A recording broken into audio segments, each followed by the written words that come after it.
We are Squawking Dead, a podcast pulverizing episodes of the Walking Dead universe. Sometimes we give you news, sometimes we make you laugh, but most times we make deep into your mouth, taking out your wisdom tooth. I just got my wisdom tooth pulled. Deep into your mouth? Exactly.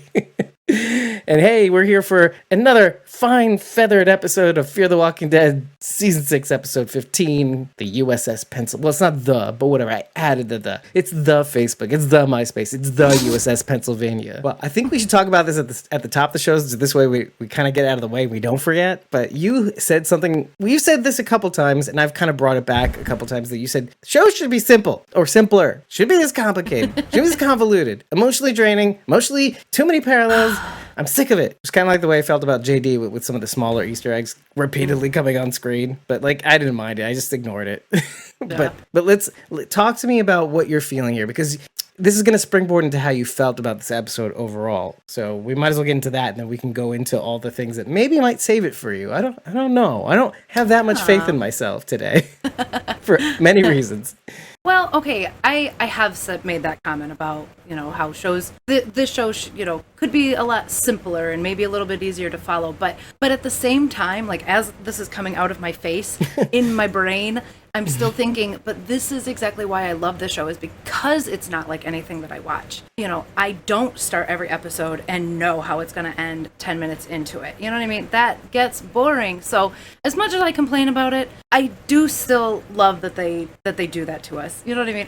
I wouldn't be here for all this time if some part of me didn't love it. So this is reminding me of a conversation we had on Twitter the other day about why things are crazy. Like, why? Yeah. Why we like these things. It does make me crazy. It makes me crazy, especially this season. This season specifically, because I want my happy endings. I just want something to happen where people are happy. I just want somebody to be like, oh yay, we made it, and life can be great from here on out until the next season, of course. But like, I just want that moment of like where they can take a breath and go, oh, we did it. We did it, guys. It's that kind of sort of thing that you got at the end of season 8 of The Walking Dead. Like, we did it for like a minute. It cost a lot, but we did it. But we did it. Yeah, team. Exactly. Yeah. Watch the movie. This is the part where Rorschach goes in and goes, no. The city is screaming out for help, and I'll just say, no. And then Rachel's saying, I just want a little breather, a little sort of happy ending plateau. And Rorschach says, Davis says, no. No, it's the Walking Dead universe. There's no on the show. Charity, you'll get your parallels, Charity. You'll get so many parallels, you'll die from choking on the parallels. Choke on all the parallels. Yeah. Yes, you will die from your own hubris and your desires for more parallels, Charity. She said in the comments. I don't pick up on a lot of the parallels. I mean, unless they are like wildly obvious. I mean, slap me in the face with it. I miss a lot of them. That's why I have you and Charity to tell me about the parallels. It's funny that you say that, because you'll say that, and then in the next episode, or maybe even the same episode we're talking about it, you'll say something like that I didn't see before, and that is a parallel. And I'll be, oh, okay. Oh, that's why is that why we're here? Is that why we do this little thing? I guess it is. Choke on your parallel, Charity. No, and there are a lot. This far into the show, almost every scene, they're repeating something. Like, you could go back and find a parallel to what you're looking at somewhere in the history of Fear the Walking Dead. And I think they do it on purpose. They know that they have crazy psycho fans like us, and we are watching it frame by frame. That's why I almost didn't like JD, because it was too gratuitous, shooting pot shots at fans and saying, hey, okay. you like this shit? You like this shit? Here's a lot of it. Here's a machine gun of it. And I'm like, it works, but it feels good when you have to struggle to find it. It also feels a little bit more meaningful. Like, I'm not saying... I get that. I want to backpedal a little bit. I want to say it wasn't bad. It did. The good thing about those Easter eggs that Aisha Tyler gave you, and I think this was an Aisha Tyler thing, she was very passionate about it. The things that she inserted weren't reaches. They weren't over your head. They were very simple, easy to pick up. And again, I'm not going to criticize. I said maybe it's more that I prefer when they're a little harder to spot. Like, if you didn't look twice, you missed it. And there were some of them that were like that. Like the Negan Walker, I totally didn't know was that until, like, like, which I is never would have caught right. it unless she pointed it out. Yeah. Oh, that's what that's meant to be. Right, exactly. I wouldn't have seen that. I prefer it even like when it's open to interpretation and it's hard to spot. It's like, oh, wait, what's that eagle in the sky? Because then we can actually take credit for, like, even if it was never intended to be that thing, we'd be like, yeah, that means that. And a lot. Did you guys think about that? No, you didn't? Oh, it's only us? Okay, we're smart. I worry about that. I've actually been thinking about this. This is probably another one of drug-addled like things that I was thinking about while I was in general anesthesia. It's like the only holdover that stayed with us since we started the podcast, and I worry sometimes when we bring up things like this. It's one of those things where, oh, look how smart we are, show. And I wonder, I don't want to leave in the impression, because obviously we laugh a lot too. So that's another thing. But like, I don't want to leave people with the impression that like, oh, they think they're so smart, or they think they're so clever. I'm like, no, I'm just trying. I'm just trying to flex a muscle. I'm pointing some things out so that I don't feel crazy. I'm wondering if people see what I see, or you see what I see. At the very least, it's just the me and you show, or the me and Charity interaction. I think it's cool when you point things out like that, especially when it's things that I don't notice, because then I'm like, I get excited to go back and catch it again. But furthermore, I think people who watch the show and pick up on these things, the more they listen to our show and what you and I and Charity pay attention to, every time they watch an episode, they're going to be looking for those things too. So we may even be creating more observant viewers, right? Maybe, yeah. Well, and I also want people to learn something along the way too. Like, I don't want people to walk away. You guys do that for me. You know, when you guys point things out and I'm like, oh, and then the next episode, I'll be looking for something like that, whatever it was that you pointed out. I'm like, oh, last episode it was, something like this. So I'm going to look for that in this episode. Yeah. I mean, and the key here is that we try not to retread over things like Talking Dead does at the very least. We try not to retread over their shit. Mm-hmm. But also, we don't try to pluck that low-hanging fruit unless we want to add to that conversation, like say, oh, that's really, who cares? Or we want to say, oh, so profound. And not to make fun of it seriously, but like sort of saying it's almost to say, oh, that's good, but like we can't. It's so obvious that we can't talk about it, or it's been talked about way too much. Like it's not worth us picking over. Like otherwise, we would be doing exactly what I spoke to you offline about earlier. It was like, why are you pretending like you didn't see the next episode, or why didn't you? Why are you pretending like you don't know this fact, like, or that you thought up? This is the thing that drives me fucking insane. And I'm sorry, I'm going to say this out loud, but for every single person who has heard a fact or saw somebody else write about a fact that they found or an Easter egg or something like that and they don't mean to do this. I know they don't mean to do this, but pass it off as their own. I'm going to say this out loud. And if somebody thinks that I'm talking about them, it's not to be accusatory, but I want you to think about this.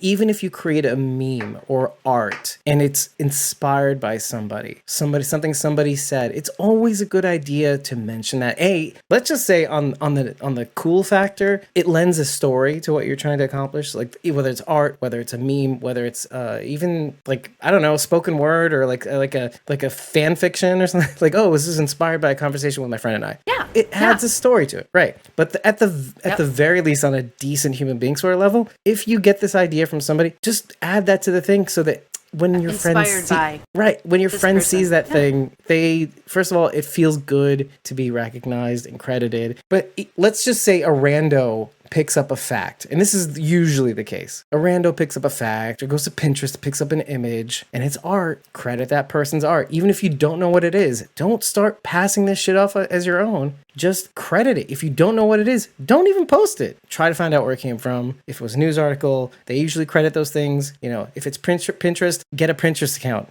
and find out the original source, because Pinterest is just a board of things that exist on the internet. They don't exist on their own. So it's just my little plea to everybody. Even if it's just an idea, please credit the source, because you don't want to be that asshole that's walking around the internet saying, oh, I thought this original thought and I'm so clever. That's why. And the whole reason for my spiel is that, like, when we talk about these things, if we have to bring in somebody else to validate us or to talk about a subject, say, for example, Brian Castrillo being 100% right, 100, almost like 1,000% right about his theory about the submarine crew being part of the Enders. And especially, I say 1,000% because when you and me were saying, it doesn't seem like Riley, it seemed like a surfer dude. Just didn't seem like an officer. No, he's the fucking weapons officer. master. master. Yep. Weapons master officer. Weapons officer, yeah. I personally told Brian, way to call that out, too. Yeah, you did it, man. He's gonna see at the reaction video. Yeah. Oh, he's gonna see in the reaction video. To further the point, 1,000% right. Not just about Riley being the weapons officer, right? Riley, and I was racking my brain. Why? What happened to these guys? 150 like dead, walking around this thing. Well, mostly dead. Some of them were dead. It was Riley. Don't you think he had a handful of people with him, though? I only say that because Brian had mentioned the group of guys that were sort of with Riley and how they held their weapons. So Riley and a handful of other sailors probably did all of that. Yeah. A handful of them were with him. He's like, who's with me? Okay, and let me paint the scenario for you so I can credit my own idea. Let me put this thing on the back. There we go, David. Just so everybody knows, I'm not on the internet, or I should be, but I'm not on the internet half as much as I should be researching some of this stuff, and especially this episode. Well, let me put it this way: when I say researching this stuff, I mean people creating articles, speculating about what this could be, theory videos, stuff like that. I should be looking into this more so I could bring people in and credit people where credit is due. This is just off the top of my head. I wanted to do a little bit more research about the U.S.S. Pennsylvania, which is an actual ship in operation, which with the same exact ship code or ship designation. I forget what it's called. The SSBN 735. It's in the photo of Riley with short hair. I see. Yeah. The shirt he's wearing is SSBN 735, I think it was. Uh-huh. That is the designation of the U.S.S. Pennsylvania, which does exist. Nice. It does exist. And SSBN is submersible ship ballistics nuclear. Ooh. So it's literally, that's what the designation is, and that's what that means. It is a nuclear-powered, nuclear-firing ship. I wanted to do a little bit more research on the U.S.S. Pennsylvania. Point is, you're right. He did bring in people to do this. It turns out it's very, very possible that sub was meant to be a fail-safe measure in case certain outbreaks went out of control. Now, knowing that there was no possible way to control this outbreak, Riley's probably right. It probably lent the most amount of people that were able to survive, because if they started taking out heavily populated areas, what would have happened? Let me just shortcut to the end. We probably wouldn't have Fear the Walking Dead. Yeah. By the way, you're talking about heavily populated areas. Yeah, can a nuclear missile head from Galveston to LA? You bet your ass it can. I'm just taking this idea and running with it because, there wouldn't be no Fear the Walking Dead if Riley didn't do what he did. What did he do? Yeah, he handcuffed the people to the people that were probably with the commanding officers with trying to do that attack. That he was trying to stop a massacre, a genocide of living people in a city controlled probably by the dead. He wanted to give them a chance. Why? Because he has this girl in the photo, probably. I just think it's a really cool idea to spin that yarn because he says it out loud. I've seen what it takes to stop this sort of thing. No, they don't have what it takes. They don't have what it takes, yeah. But this also takes me to the whole, and Charity's going to help me a lot here. I'm admitting this right now. The whole Lost reference. The fans in this nuclear sub were very reminiscent of the Dharma Initiative logo from Lost. I thought that was kind of cool. I thought it was also kind of prescient because the Dharma Initiative did have a submarine that would go back and forth from the actual world to this J.J. Abrams world.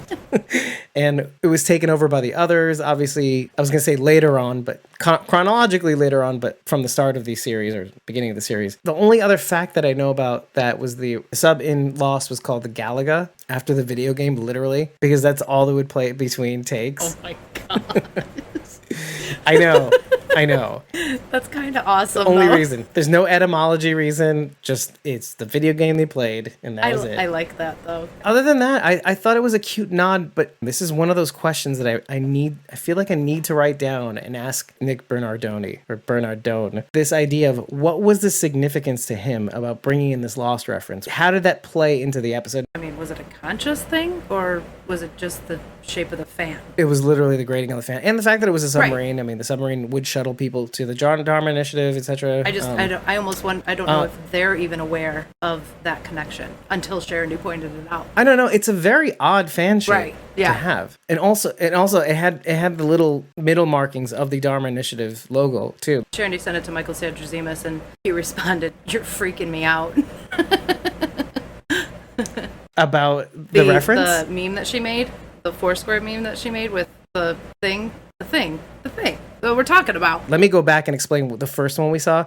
Sharon showed me this one during the Dave React. It's the Foursquare one, but the top two are next to each other. The left one is Riley, and then it looks like he's typing in the codes that Desmond Hume was typing in, and I think it was a man from Tallahassee, the 4, 8, 15, 16, the Fibonacci sequence that he had to type in every day. And I think he spelled it wrong too. I think it was 4, 8, 16. Anyway, so, and of course he did it wrong. So of course there's a nuclear explosion in the bottom panel. Sorry, the audio listeners have to know what this is. And then in the bottom it says lost. So that's what she showed me. I laughed and almost pissed my pants. I don't know if this was during the watch party or she just sent it to me, or I may have just run across it. Obviously I hearted it just so for proof of life. So she did a meme that says Dakota Strangelove, or How I Learned to Stop Worrying and Love the Bomb. And obviously that's a reference to Dr. Strangelove. And it shows, instead of the dude riding the nuclear weapon from the sky, it's Dakota with her little hat waving in the air. Woohoo! I love that one. So show me the right Foursquare. That one. Oh, there it is. Okay, I did see that. And Proof of Life. I did like it. I did like it, Charity. Don't hate me. Okay. So on the top left, it shows the soldier that's cuffed to that fan. And in the next panel, top right quadrant, is the fan itself, and it looks like the Dharma Initiative logo. Bottom left, it shows the Dharma Initiative logo, and on the bottom right, it shows Dharma from Dharma and Greg, aka Jenna Elfman. Wow, did you enjoy that? Because now that's going to go on the blog, all of it. You're welcome, Sharon D. It's like every week is another meme I post on the blog from Sharon D. Do you even read the blogs? Do you even appreciate what I do for you at all? I don't know. My heart. Wait, is that what I do? So do I do that? Is that what I do the notes for? Oh, okay. Yeah. I do that. Sometimes you even mention Sharon. Read my work, damn it. I read it and then some. Read it and then read it again, and then take notes on my notes. I got notes on notes. Okay. Hey, Rachel, what were your impressions of this episode? Well, we kind of touched on that a little bit before. I don't think we got to finish that conversation. This episode had a lot of good moments. They're in there somewhere. They're in there somewhere. You had to dig around for them a little bit, but I just still am so angry about Morgan's scene. About not even what Strand did to Morgan. I mean, yeah, sure, that's very Strandish behavior. I'm not surprised by that at all. I'm mad about what came after. We all knew he was going to survive. I wasn't worried. Sharon and me are the only ones that were kind of like, maybe not. Right. I wasn't worried. Maybe. I knew he was going to get out of it. I just was like, okay, how's he going to get out of it? And of course, he shows up in the next scene and he takes out Dakota, and I'm like, see, there he is. Everything's fine. But what I didn't like is he stepped into the room perfectly clean. Oh, yeah, we talked about this. I mean, his clothes weren't torn. There wasn't a drop of blood on him anywhere from having to kill all these walkers. Let's stop here because there's other things that I wanted to bring up to further add to the bones you're trying to pick right now, which is along the same vein. And I want to look into what the deeper point is, but let me start with something that they mentioned, of course, having the hindsight of watching this episode at least one more time. I haven't had a chance to watch it since we did our Dave React. Oh, wow. But here's the thing. I edit the Dave React, so I kind of watch it during the process. Yeah. Extensively. Mm-hmm. You know, obviously I'm looking for something else, so I don't really absorb it. But when I watched it again today, I did. The thing that Morgan mentions to the crew, he says, I know what it takes to get by them, meaning referencing the first episode. He's like, oh, I obviously smell like a dead person. I can get past them. Now, you find out later on that was bullshit because it's true. Of course, you have to use the truth to execute a good lie. His thing was he finally admits to Victor at the end, I didn't tell you why I felt like I needed to sacrifice myself, because he effectively says this, is that because I sacrificed the key that enabled Teddy to shoot to fire the nuclear missiles. Mm-hmm. He could not say it out loud because he did not want to impugn Grace. He really wanted her. He didn't want people to blame Grace in her grief, in her moment. He needed that sacrifice to mean something. And I wish that moment had a little bit more punch. This has happened in The Walking Dead, and Fear the Walking Dead, occasionally here and there, where like moments like that needed a little bit more for all the holding back and not telling people why he's willing to hurt himself or kill himself in order to further a cause. This was the reason, and the reason lacked punch. Going back to your bone to pick, important, meaningful things that should have been blown up a little bit better in the show. Let's put that aside. Let's continue shitting on the show. I'm kidding. But no, but you're absolutely 100% right. It makes me suspicious. It makes me wonder if that's purposeful. Obviously, my first thought, and then I rule it out. And then it also makes me wonder. Well, let me add my thing. We'll go back to your thing because my thing is stupid. But like, it's the same thing with the walkers that we find on the sub. Most of them, if they're not dead if they're not permanently dead, meaning like inactive, like not undead. Right. They're walking around and they're walking around clean, effectively. And that really bugged me because they're dead and they've been dead for a number of years. They should be gross on the clothes in some ways, like at least at the neckline, you know, dusty, like where things kind of just like ooze.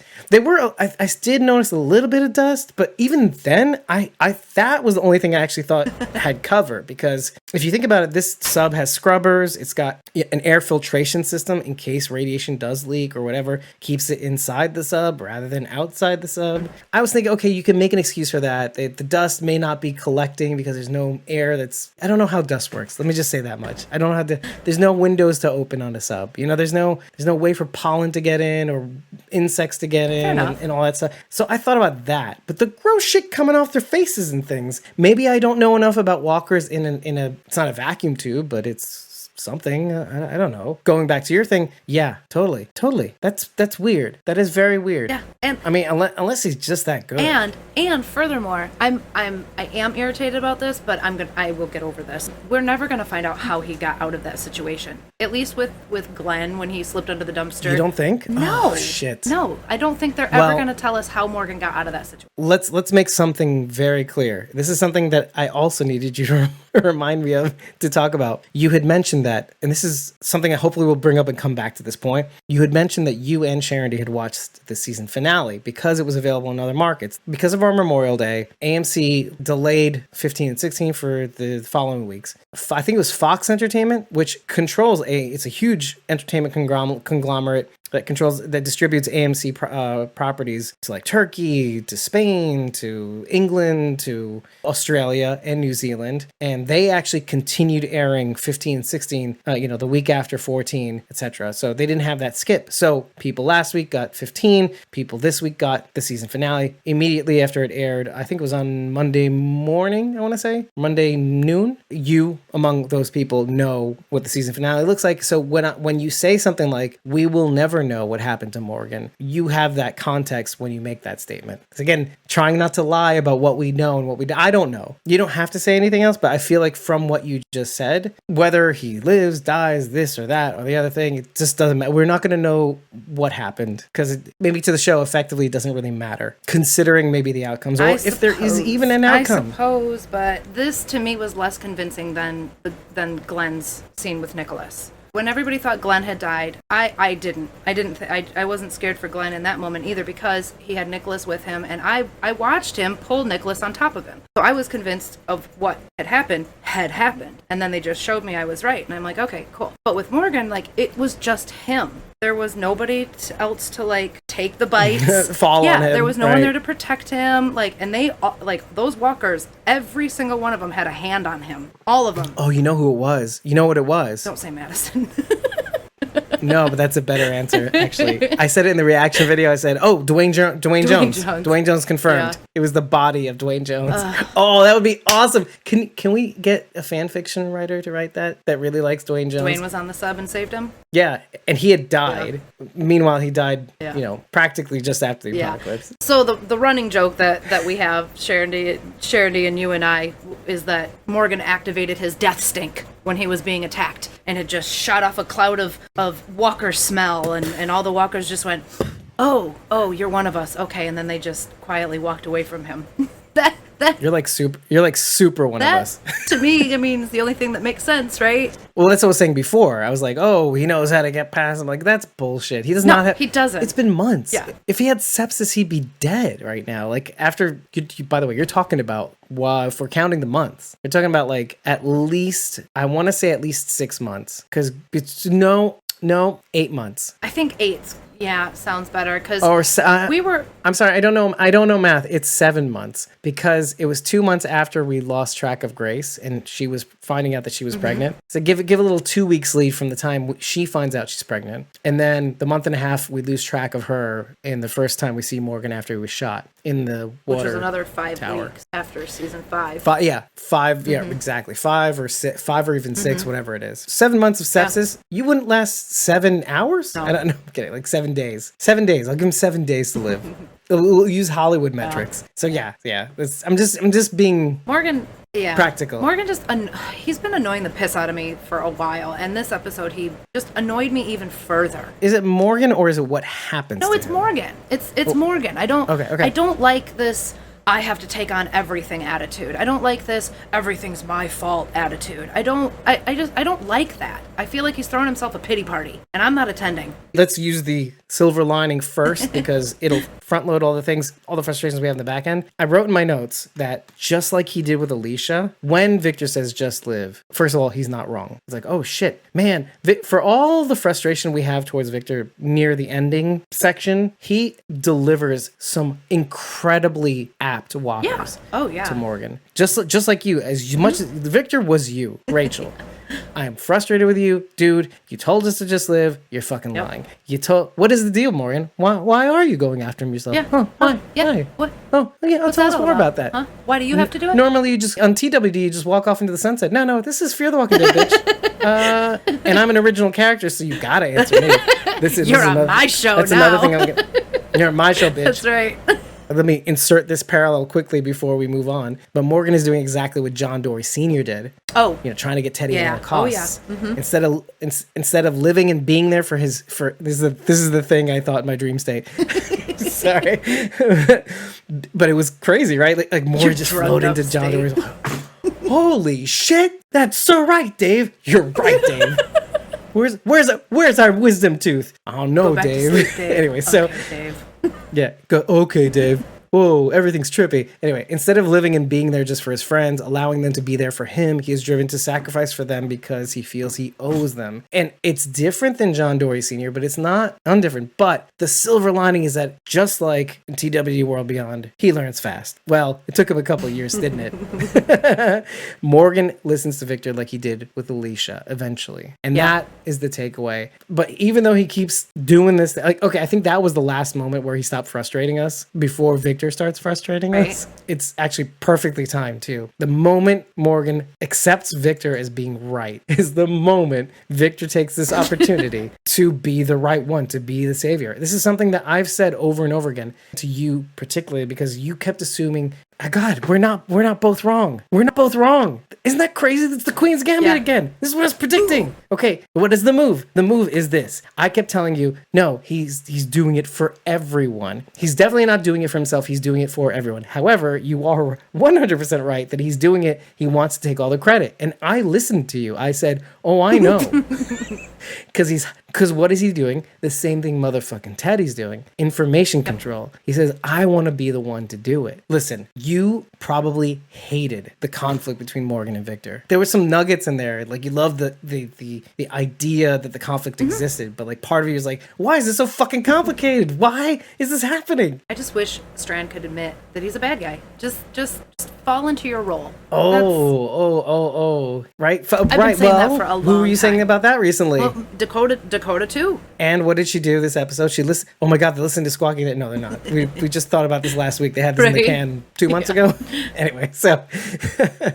But you said last week Dakota should just lean in, go full evil, right? Be the stranger, be Albert Camus. And she did. Thank goodness for small favors. You might have missed it if you just watched it the one time. I hope you caught it when you were editing. But when Dakota says to Strand, she's talking over the walkie, and she says, do you want to be the person that Morgan wants you to be? Did you see Strand's face? It looked like he had Tourette's. He couldn't keep still. He was like, no. Like, you could see him struggling. No, he does not want to be the person Morgan wants him to be. Oh, I saw more. And you know what? It's funny. If you paid too much attention to Victor, you didn't see everybody else. Well, it was only Victor. What do you mean?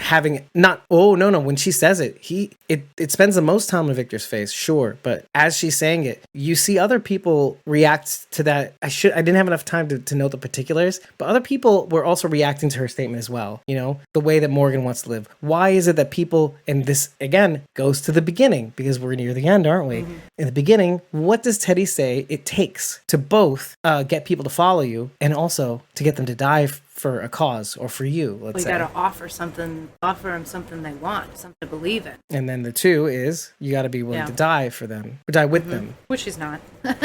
Come on. Who's not? Strand. Okay, there we go. Okay. No, we were talking about Teddy. Sometimes he will say. Yeah. That's why he said. I mean, even when him and Morgan are having this conversation, I'm so mad at Strand. Even when him and Morgan are having this conversation in a hallway, I don't know what to call it, like right after they get inside the, and he says, Alicia asked me. It's like this junction point. You know, Alicia asked me whatever, if I'm doing it for myself or if I'm doing it for everybody. He's like, oh, I'm doing it for everybody. That was my favorite line, not Strand's. My favorite line was what Morgan said. And Strand's like, she needs to know I'm doing it for everybody. And Morgan said it as I was thinking it. Really? I don't believe him. I can't say nobody. I don't believe him. Oh no, I 100% believe him. Okay. I believe it's so complicated though. But that's the complaint, right? Yeah. It's so complicated that like it's easier to just say I don't believe you. It's the same thing with Dakota. Yeah. It's easier to not see the nuance that she even explains a lot better on the show. I mean, it's seeing is believing. Like I can say it based on the evidence that I pick up on the show, but having her say it out loud, saying not to say that you should sympathize. I'm not saying that at all. That's experience is subjective, believability is subjective, but the fact that she said it out loud, to be mad at Victor is to also be mad at Morgan. And I think that's very important. Yeah. 100%. And I'm not saying permanently, oh, he's on my shit list. Just like I'm never going to say permanently, Victor's on my shit list. He's not on my shit list. No character's permanently on my shit list. Victor's on my side-eye list. Yeah, oh yeah. But like, I have to also keep in mind, this is zombie apocalypse. It is complicated. Things aren't going to be like throw them out of the airlock on the 100, you know what I mean? And even if it is, like that's their world. Yeah, go float yourself, exactly. So my beef is that they are literally doing the same thing. Victor and Morgan are doing the same thing. Morgan is making the sacrifice for himself on behalf of Grace, not telling people that that's the reason. Eventually he tells Victor that's true. And eventually Victor does tell Morgan, and they are doing the same thing. They're just doing it for different reasons. This is the part I hate the most because it's not simply because he's doing it because of the glory. You could say that and you would sound like you're 100% right because that's what we assumed. Oh, he's information hoarding. That's why he's like, oh, you have to see it to believe it. Oh, join me, Alicia, right? No, it's not because of that. Anyway, so Morgan is doing it for an altruistic reason. He's saying, I don't want people to give Grace the side eye for basically destroying a significant portion of humanity that remains. That's a pretty good reason, although frustrating still. But going back to Victor admits, and maybe according to his own logic, it's not really that clear that he could or had to do things that she / Alicia and Morgan wouldn't. Victor admits that only Morgan can do what's required. And again, he's jealous because all this time he was trying to do what he knows Morgan can do. Also, he mentions people follow you because they want to, not because they owe you. And how is that significant? Because he feels like he owes Alicia. And I'm not saying he wants to absolve himself. I'm saying he genuinely loves her so much. Might be the only person he does love besides himself. I will admit that. That he's ever loved. Even what's his name? No, yeah. Even what's his name was a shadow of love. Abigail. I can't think of his first name. Right. We talked about him the other week when we were talking. It's okay. But you know who I'm talking about. He didn't even really love Celia's him. son. The one who dies on the bed. Also, when Strand delivers that line about, people follow you because they want to, not because they owe you something. I also heard if Strand had a following, it would be because they owed him something. I feel like that is the situation because that's the only way he can get people to follow him. Oh, I saved. Yes. Well, not I saved, but I turned things around, or I tried to. This is again another parallel. I tried to turn things around in Lawton myself. I set the whole thing up, and what does Morgan have to go on and do? He does it better. Exactly than me. He won up me. And exactly what Alicia wanted him to do, wanted him to expose the truth in a different way at the Mexican standoff or just after the Mexican standoff. Oh, we're damaging it from the inside, but not the way you want, Victor. Something to that effect. What essentially it boils down to is like Victor wanted to hand Dakota back so that he can gain a little bit more power, a little bit more trust, a little bit more means to overthrow her. This scene with Victor and Morgan goes back to that moment. Again, like, oh, I know you're going to do what it takes, it's something that I can't. So I'm going to be the one to save the day. I owe Alicia that much for all this, for for going against her, essentially, like for trying to do what I wanted to do to try to get this done, for killing Sanjay, like even like that's something that was. I don't want to say hard for him to do, but like it was something that he felt like, again, That's what I was going back waiting to for. Morgan. I was waiting for him to stab Morgan like he did Sanjay. But this is what I want to hit on next, is because when he's with Dakota, he realizes in that moment, I don't have what it takes, so I'm going to put you down so I can at least get the credit for doing something that I need to do to kill Teddy, let's say, right? Because Morgan could do that. It'll be done. We follow him. We work together. That's fine. The Morgan way, the way Dakota mentions, right? Yeah. But when he's in front of Dakota and the truth can be said out loud, as she's saying to the rest of them, first of all, she mentions that Victor killed Morgan, right? Because she saw what happened, right? With the truth laid bare, his sins, he reverts completely. You see this later on when he says, "Oh, so I was fortuitous and with trying to kick you into those people." Were right. Right. AKA, and they said this in the reaction video. I say, "Oh, so you mean like, what Ginny was trying to convince June of? Like, oh, we're the same, we're mothers. We tried to take," right. I don't blame her because her worldview dictates her actions. She was violated as a young person, as an early mother, and she felt like that's what she needed to do. And she rose up and was a badass and created Lawton and all that people. So anyway, I'm not praising her. I'm just saying, wow, crazy. Victor has the same moment with Morgan. He says, and I love that Morgan said this, like silver linings, right? For all the shit that we went through, Morgan saying, "You need to stop." That was so funny. He's like, "Yeah, we'll talk about this later.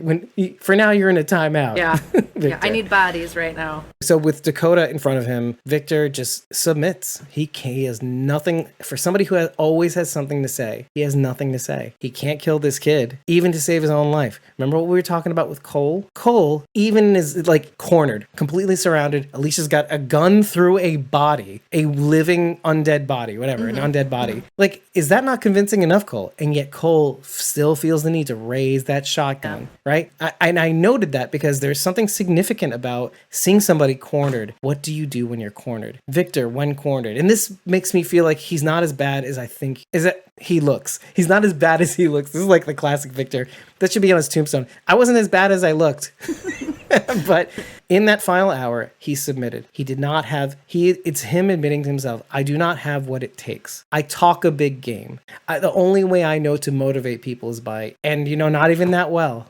Manipulation. Yeah, Teddy he motivates through manipulation. That's all. It's his old world. Wow, man. For all the fucking shit. And I feel bad sometimes when I talk about John walking into the apocalypse, not changing. I do. Because I like John. I did. The very fact that he could exist makes him significant, right? Victor. In some ways. Like, in other ways, he's learned to become a better person. Fine. It enables you to be you're a better self. The self that you were meant to be, blah, blah, blah, whatever. But was it? We don't know. But in some ways, Victor reverting, stabbing Sanjay and trying to revert to a path that was before him didn't work. He was trying to go back to the old ways, which is the ways that don't work in this world as much. What works in this world? Well, apparently it means promising something that other people want. You didn't do that. You tried to until somebody gave them a better offer, right? Morgan coming out and telling them the truth. And he risked his life. Okay. And then also willing to die. Victor, are you willing to die with these people to commit to that goal? And no, you're not. You don't have what it takes. And I think he realized that humiliatingly in that moment. He can't kill this kid. He can't kill kids. Period. I think that's another part of him that he can't I think he would have no problem killing children. I don't see that being a problem for him. Well, not Dakota here? Anyway. I mean, he's not going to go shooting up any kids, but I don't think he would have a problem shooting Dakota. If Dakota hadn't held up a mirror... Why didn't he pull a Cole? Because if Dakota hadn't held up a mirror to him and showed him who he was and called him out, I don't think he would have had a problem killing Dakota.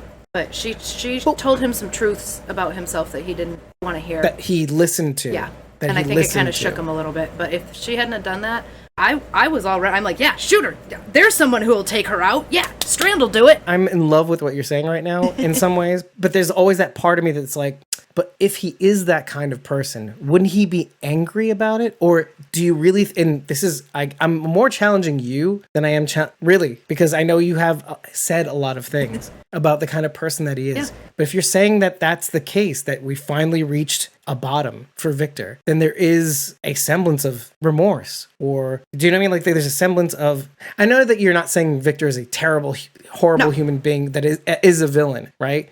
Like it feels like sometimes when you talk that's the way you make him seem, but I think you don't think that. No, really, I don't. 100%. I think Strand has the potential to be a villain, but I do truly think that Strand is the type of person who wants to be good. He wants to be good, but it goes against everything in him to make the right choices and do good things. He's like Dakota. Yes, he is a villain trying to be a good guy. What is that a parallel of? Gamma. Specifically Gamma. Because Gamma, all Judith said was, you just didn't find the right people first. Or I just found, whatever it was.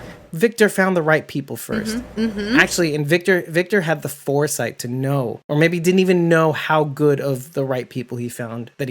Like, Victor was just looking for survivors or special people. Yeah. People that we find in the Walking Dead universe. But he didn't know what he got when he got the Clarks. Or, as a package. Because he was really in it for Nick. He was like, oh, this guy, oh, I'm following this guy. Like, he knows what's what up. was his name? Yeah, if he had found not Elias. Who was the guy? Madison student? Tobias.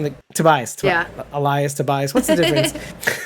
Toby. if he missed Tobias, if he saw Tobias first, I think he would go for Tobias first and then be like, oh shit, he's all talk like me.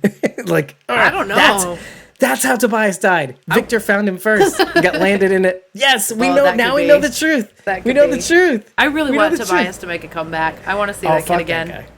I want to see that kid again. I want him to be missing an eye. I want to be exactly like comic book governor. No, I want him to be like the ruler of some settlement and be like, yeah, I called it. Like, I know what's going on. Like a horrible ruler. No. I want him to be evil. So evil that it's like it's like what Martha should have been. Martha should have been this. That could be fun. I'm down for evil Toby. Yeah. His slogan would have been, I told you, people. I told you. Why didn't you listen to me? I told you so. I kept telling you. Nobody's listening to me. Do you not follow me on Twitter at the time? Which is I called this shit weeks ago. Yeah, I was like 6 years old. Come on, people. Tobadison. Sharon says #Tobadison. Nice. Great way to cap off this conversation. Yeah. Anyway, I'm happy about this conversation. And I know you're not, because why is it so fucking complicated? I want Victor to just be a bad guy. I want Dakota, well, it looks like she is turning into the bad guy. Yeah. Or circumstances be damned. She's leaning in like we both kind of want. Yeah, I was very giddy to see her reach that level, and then Morgan promptly smacking her in the face with a stick. So I was a little giddy. I gotta admit, like, I don't want her to die still. I'm gonna just make that clear for the internet people, so we don't get canceled by something. I don't know. Nobody's gonna cancel us. He should have killed her. I'll say it. However, it's nice to see a little punishment. Yeah. Little smack in the tuchus. I will say this. I will say this for Strand too. I do talk a lot of shit about kill Strand and kill him off and do all this stuff and everything. But he is much like Virginia, a character that I love to hate. He's that person in the group that you know is always gonna cause you trouble. Like, if Strand weren't around, I'd have to find somebody else to dislike. So he can stay as long as, I want to dislike him. Like whom? Who would the other person that's exactly like this, what you mentioned last week on The Walking Dead? Starts with an N. Oh, Negan? Yes. Yeah. It's exactly like that. Yeah. Well, not quite as bad. Let's just admit, like, not as catastrophically a bad person. Like, Strand is still, you just need to keep your eye on Strand. You gotta watch him. Like, he will be a team player as long as it suits his needs. Just, keep an eye on him, that's all. Which is kind of like the baseline of humanity, by the way. Unfortunately.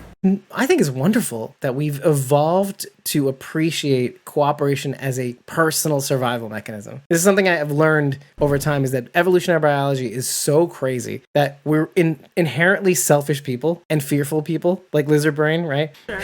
However, we've evolved to learn to appreciate our mutual survival as a means for personal survival. It's like that little sweet and then the sour, right? Like the Sour Patch Kid of evolutionary biological concepts.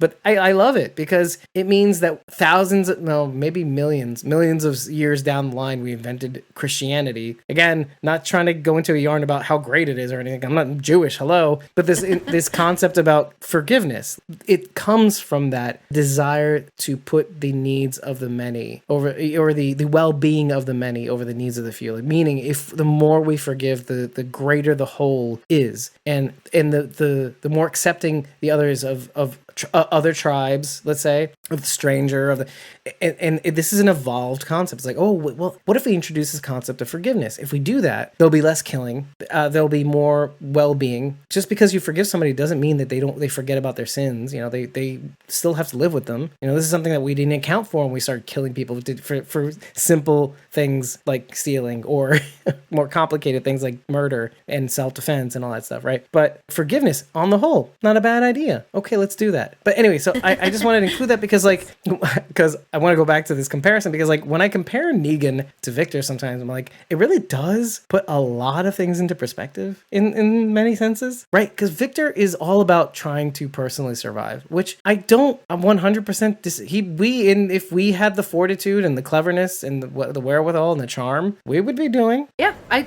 said it to you the other day. I'm like, Strand is the most realistic character. Like, we would all be Strand, looking out for ourselves, right? Because we are inherently selfish and look out for ourselves. I said that so you could say that. Yeah, well, yeah, and so So you said this to me. We are Strand. And yet, what is the ethos of Negan? Negan did all the bad things that he did in order to save everybody, or to in his own way. Like, this is what's required, you know, so that everybody could. This is the concept of forgiveness, so that everybody as the whole could survive, or at least my whole, the whole that I create. I couldn't save my wife, survive. So now I have to save everyone. Right. That is also a good point that we never really touched on, by the way, when we're talking about here's Negan. And yet, Negan did objectively way more horrible things in order to accomplish that game. Way worse. However, like, so you're looking at this yin and yang of Negan and Victor. You know, there's this cowardice on one end of the yin and yang, and then there's a sense of altruism to Negan's actions. He's benefiting from, I would say, benefiting in quotes, while other people are suffering from him trying to save people. However, Victor is trying to do it for himself, but not nearly as bad. Not nearly as committed to his own self-survival as Negan is to save everybody else. So it's this weird comparison. So when I think about that, I'm thinking like, well, I mean, I understand Victor a whole lot more. He is not TWD fabulous in that sense, where like he's so extra that's why he survived. He's so extra that's how that happened. No, Victor's us. He's still us. And I get that. And I could identify with that. So now that comparison's out of the way, they shouldn't be like us, is what you told me. Yeah. Well, better versions of us. You know, that's just what I personally like to see on television, is a better version of me. What, I want to see someone I can relate to doing things that I don't think I can do. Have that little extra X factor, right? Right. Like, well, if they can do it, maybe I can do it. I mean, not. Like, and we're realistic enough to know that we can't do it. Exactly. Yeah, exactly. Right. Which is why we watch TV shows about these people doing the things that we will never be able to do. Right. A lot of it's luck. Let's just put it that way. My mom even told me that today. All those famous people that you see on TV, the Jeff Bezos, the rich Jeff Bezos, a lot of that's luck. Yeah, a lot of that's luck. It was like, yeah, I know, Mom. I'm 42 years old. I know. Hard work and luck. Yeah. All those podcasts that get recognized over our own. Luck. Yeah, that's luck. Luck and, striking while the iron's hot, Who sees what, Yeah, exactly. Thanks, Mom. Anyway, so... At least your mom listens. My mom doesn't even watch our podcast. Aww. She doesn't watch the show either, so... Which isn't... Well, I guess she does kind of listen. Yeah. She'll pop on every now and again when we premiere. But anyway... Yeah, in the beginning it was so sweet, by the way. It would be only her. Now you're like, I'm sorry, Mom. I apologize. You're going to hear me say some things. That's I wake up and say that every day, and then I forget about it by the end of it. I love you, Mom. And I'm at sorry. the end of the day, I was like, who are you again? Anyway, so... Who is this? Like at the end of the day, I'm like, new phone, who this? Oh, hi, Mom. Yeah, I'm going to sleep now. Not true. I'm recording with Rachel right now. If you tell anybody you're sleeping, they know you're lying because you don't sleep. Well, tonight I will be sleeping. I have not been sleeping since his tooth broke off. I bet not. So I'm looking forward to it. Let's talk about the opening scene, the opening sequences, because it was very odd. Maybe you can help me out with this one, because I didn't see why Morgan was alone in that one instance in the dam. Stranger yet, and I still don't have an answer to to this is, okay, so we see the group, show up near the submarine in Swati. So we see, Sarah and Rachel and Grace and Raleigh and Rabbi and, everybody's there. But like you said, when Morgan was at the dam, it was empty. And there were a lot more people living there than who we saw at the sub. So where were all those people? Oh, well, they were at the naval base, supposedly. Were they? Well, at least Charlie, Luciana, Rachel. Rabbi Kessner. I thought Rachel went too. No, Rachel was with the gang. She didn't go to the naval base? No, when she stepped out of the car, she had the baby with her and everything. Mm-hmm. She was with Sarah and Daniel and all that. No, Sarah was driving Swati. Right. Everybody showed up together, and then a small group went to the naval base. Oh, you're right. Oh, which was nearby, right? Am I right? Right, yes. Okay. My bad. Well, you saw some half logistical... the mystery, but not where the residents of the dam are. Well, whatever it was, it must have been much earlier, because you do see the shot of him picking up the bow axe from the ground, symbolically saying... Sheridan's got a good idea. Maybe they're in the caverns. Where Daniel sent Grace when he thought there was a spy. Well, I mean, they weren't in the dam, and the caverns are nearby, so maybe that's where the residents are hanging out, thinking, maybe avoiding an attack from the Enders. Here's what I'm picturing. Morgan's talking to everybody. He's going, okay, there's some bad guys out there. We don't know, they got something big planned. They may come here and attack, while we're off trying to stop this crazy shit. So you need to go hide in case people show up here to attack. Morgan and small group go to the sub while the residents of the dam go to the caverns. So I wrote opening scene is strange. Nobody around but Morgan. Construction lights everywhere. And this is funny because in the reaction video, I noted that at the end sweep, which I love that sweeping shot. Yeah. It's like a one take and it goes through the hole and out of it. But I noted, there's construction lights in the fucking danger room with the nukes. And I'm like, did the lighting crew leave that there? And then but now it makes more sense because the construction lights at the dam, they're illustrating that Morgan and, okay, first of all, let's do the higher concept and get it out of the way because I'm not going into it further. Morgan and Teddy are doing the same thing because when Morgan's opening sequence happens, it goes straight to Teddy, Dakota having the conversation, then goes back to Morgan picking up the bow axe, right? You're willing to die with them. He picks up the bow axe. But construction lights at the dam, construction lights at the sub, giving people something that they want. Yeah, the dam. People became a different version of themselves in order to fit the mold. And it almost killed people because Daniel, but people had to, this is something I also mentioned when I was talking about forgiveness. People decided that giving people forgiveness, creating the concept of forgiveness was better for everybody on the whole. So it's all mimicking the same thing. We're trying to be a different version of ourselves to cooperate and have a safe community, even though it's not honest, even though it's not 100% honest, we're that version of ourselves that can live together, right? But this is the Walking Dead universe. That can't happen. What they're essentially trying to say, and this is like the easiest, biggest parallel that you can ever make about the yin and yang, the end is the beginning, the dark mirror parallel is that, okay, Teddy's doing it because, again, he too is in his own way optimistic or altruistic. Like he wants to create a better world. And he uses his talents to successfully this time around convince people that this is the best way. Morgan isn't trying, and this is something we mentioned in earlier episodes, Morgan's not trying to make people do anything. He does have some rules. He says, you can come, you can go. Just follow this rule while you're here. That's all. Yep. I will die for you, sure, if I need to. But the door is open. It's a swinging door. You can come and go. He's giving people something that, even more than just the dam, he's giving people hope. And that's the biggest takeaway. It's not just the dam. People follow you because they want to. It's not because they feel indebted to you or they owe you, like Teddy. Like you owe them this bigger world. Like no, they're willing to create it with you. That's what makes a cult leader. Yeah. And they owe them something. So why is Morgan alone at the dam? Is it symbolism? Is it him abandoning the dream or preparing to abandon the dream?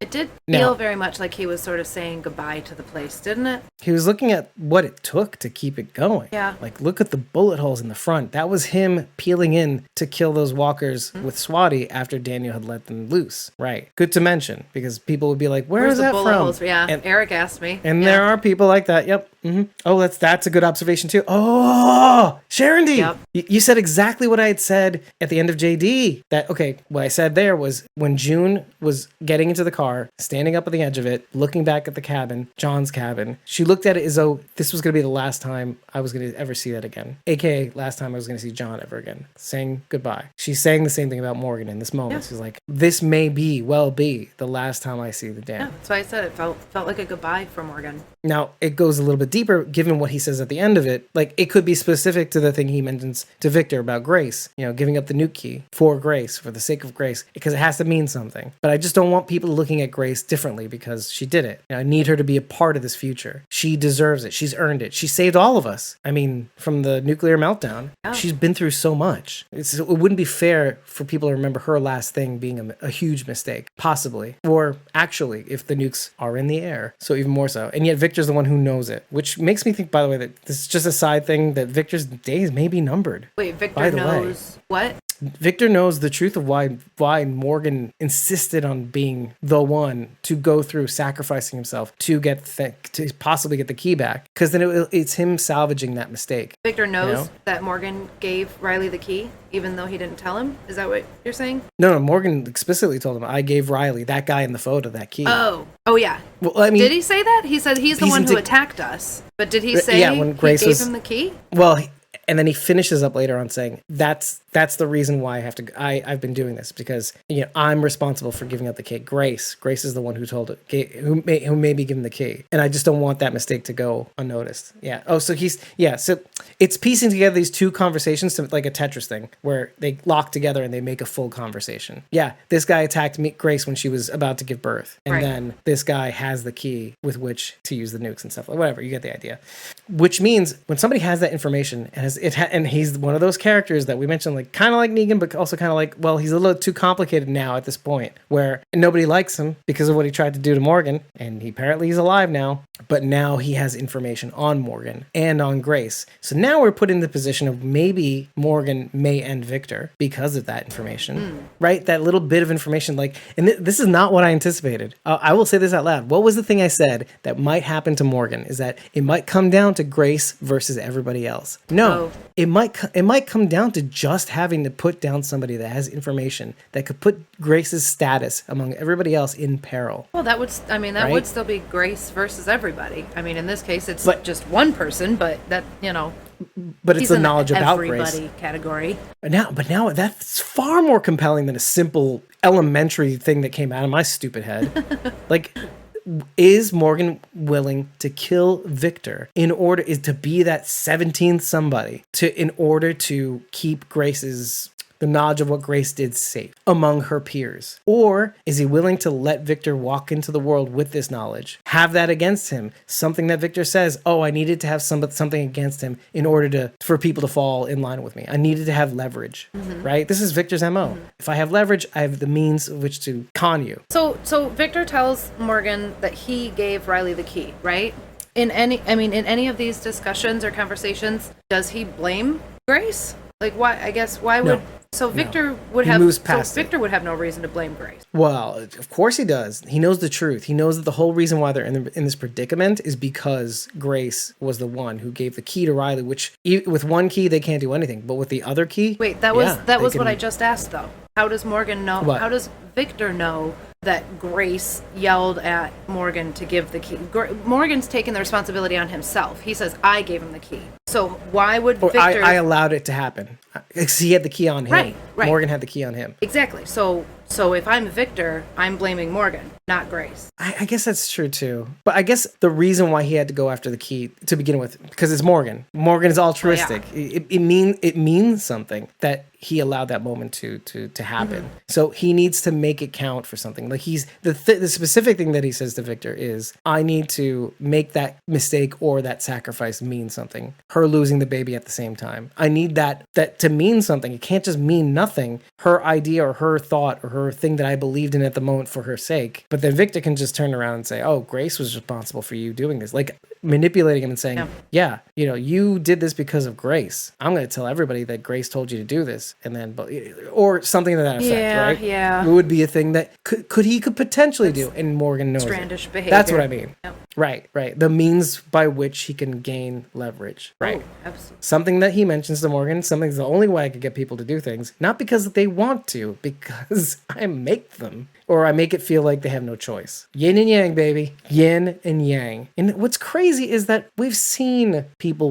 we've seen Cole. I love that we get to bring him up again, because when Victor admits the truth to Cole, he is rattled, but then he comes back and says, thank you for telling me that. But I'm following you for you. I like you. This is a big thing that you just mentioned. The pebble in the pocket reminds me of the shitty things I've done. And Cole embraces that. Like, you are a human after all, I guess. You can make mistakes and admit to them like a normal human being. It signals a reversion that did not. So we thought Super Strand 3. No, he tried to be. He tried to embrace that past in order to create a better future for the sake of Alicia, right? Mm-hmm. But not himself. So it was a Super Strand 3. But the moment he was found out, you're back down to Super Strand 1. Mm-hmm. Period. Done. I love it. And you may not, but this is why we do it. So we can just put these on display so that we can actually manage them a lot better. Like I said, I love to hate him. And if you want to compare him to Negan, he's not that bad. Right. Well, this is what we have to do to kind of get better perspective, because we're like, oh, fuck that guy. I was like, oh, but he didn't do all this crazy shit. Yeah. Right. And Coleman does get the best lines. So there's that too. If Victor, if something happened and we didn't have Victor anymore, we would be missing out on all of these amazing lines. Right. So the same reason as Negan sticking around, that agent of chaos, that potential question mark. Quotable characters. Quotable characters that do questionable things. Yes. That should be a podcast. Let me write that down. Quotable characters that make questionable decisions. Okay, gotcha. Yeah, Sharon, you're absolute. Sharon is saying he's not even as bad as Dwight in that context. Although Dwight is the perfect amalgam, thank you, Sharon D, of Victor and Negan. He does the things he does for somebody else. If anybody knows Victor more than anybody now at this moment, it's Dwight. How about that? Oh, yeah. I want a conversation between those two. Woo, we never really got one. Hashtag vegan. Victor and Negan. Vegan. You'd have to spell it with an I, though. I think it would have to be Vigan, just for the sake of... Otherwise, it's just the word. I'd see those two together, right? Yeah. Oh, I want a show with that. I want a what if. Oh, I want a what if so bad. Speaking of rattled, I said somebody was rattled before, and it made me think of Senior getting on the radio with Teddy. That was a great scene. Oh, I love that scene. Great scene. Humana, right? Watching Teddy get shook. Oh, that was so... Oh, I was so excited. I was cheering. I'm like, yeah, get him, Senior. You know what I like in that too? I don't know if you're gonna be so impressed with this fact, but for all the talk about Alicia being the mother, right? Mm-hmm. Of humanity now, right? Yeah. When John Dorie, and this is the only on my second watch that I noticed this, which is only a couple hours ago. John Dorie Sr. steamrolled in as if he was his father. And it put everything that John Dorie Sr. has been doing into so much perspective, okay? Abandoning his actual son to chase after somebody who's been looking for a father figure. They never mention his father, Teddy's father. True, yeah. And it seems like he is the product of a single mother family, right? Mm-hmm, mm-hmm. Never talks about his dad. And I said, think about it. Daddy's home. Daddy, who's been searching for me for years, trying to get this killer for so long. Daddy's finally paying attention to me. And he goes, it's not. And then just like Alexander trying to kill his own father, Alexander the Great, he's like, I don't think this is going to go anything like you think it does, Dad.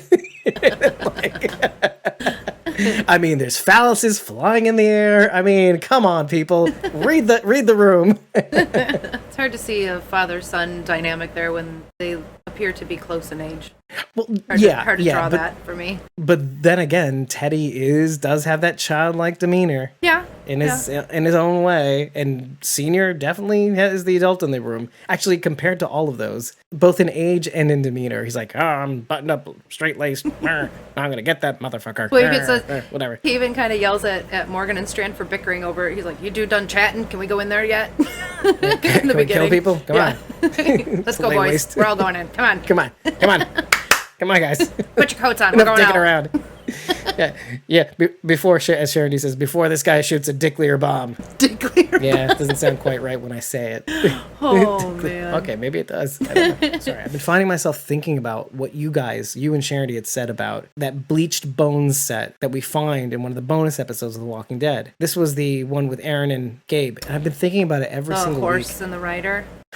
Yeah. And having strands banned on it. If you watched that episode, or if you didn't watch that episode, we were referring to possibly Strand on horseback being found on one of these episodes, because this is, again, in the past. Future, yeah. Walking Dead's in the future. Fear the Walking Dead's at least 5 years, if not more, in the past. Probably 7 at this point, maybe more. But 7 years out in the sun on horseback will do that to you. And I do you find yourself thinking about that more and more often? I can't. No. Just as season 11 keeps ramping up. You're not thinking that we're going to see Strand on The Walking Dead? Oh, no. Oh. We've proven that we're definitely not going to see Strand, but we may see the bleached bones of him, of Strand. Okay. Yeah, maybe Strand finally goes to Virginia. Maybe they'll call back to those bones.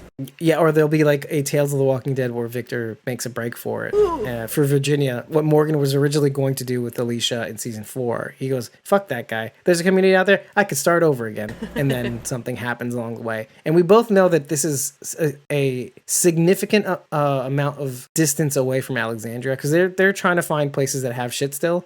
And it was like, was it a 2-week journey? I can't remember exactly, but it was like an absurdly long number of days journey back to Alexandria from where they are now, Aaron and Gabe, where they keep going one more. So anyway, I wanted to just put that out there. If you haven't watched the episode, it was the one, what was it called again? It was called One More. One More. Our episode 123, One More, we talked about this thing you brought up, and now it's in my head. It's like this RJ is real thing, right? It's in my head.